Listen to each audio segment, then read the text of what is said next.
आइए अब देखते हैं शिज़ोफ्रेनिया की टाइप्स। शिज़ोफ्रेनिया की 5 टाइप्स हैं: paranoid, disorganised, catatonic, undifferentiated and residual.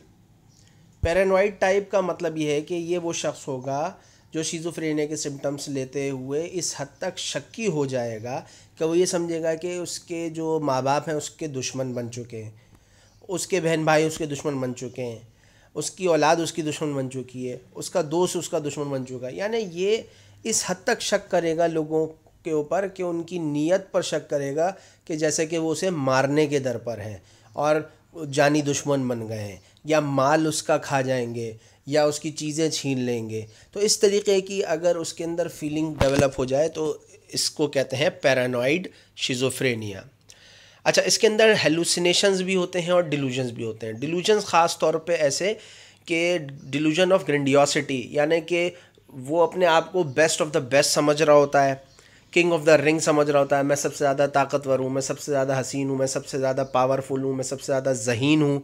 इस तरीके की अगर उसके अंदर फीलिंग आ जाए और जो कि बिलीफ्स तक पहुँच जाए, यकीन में इतना पक्का यकीन हो जाए, जिसको हम डेफिनेशन वाइज भी कहते हैं कि firm, false and fixed belief that cannot be explained on the reality background is called as delusion।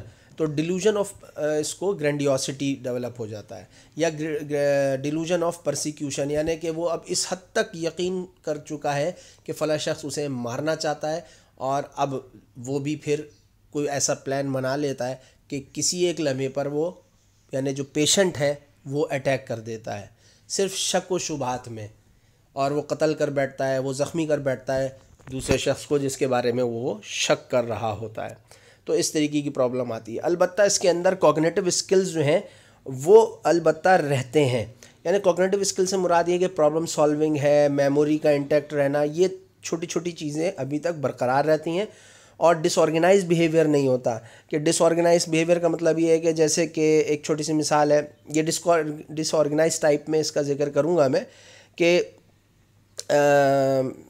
से फॉर एग्ज़ाम्पल अगर कोई गम का मौका है और उसके ऊपर वो हंस रहा हो, ठीक है, यानी मौके की निस्बत से बिहेवियर नहीं आना, इसको कहते हैं डिसऑर्गेनाइज बिहेवियर। तो अलबत्ता पैरानॉइड सब टाइप में ये चीज़ नहीं होती।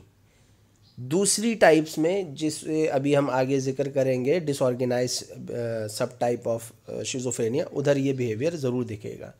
अच्छा, पैरानॉइड सब टाइप में निस्बतन प्रोग्नोसिस बेहतर होती है दूसरी सब टाइप से, चूँकि इसके अंदर अभी बहुत ज़्यादा कॉग्निटिव स्किल्स जो हैं वो ख़राब नहीं हुए होते हैं और डिसऑर्गेनाइज बिहेवियर बहुत ज़्यादा नहीं है, लिहाजा कुछ उम्मीद की जा सकती है कि ये पेशेंट रिकवर कर जाएगा।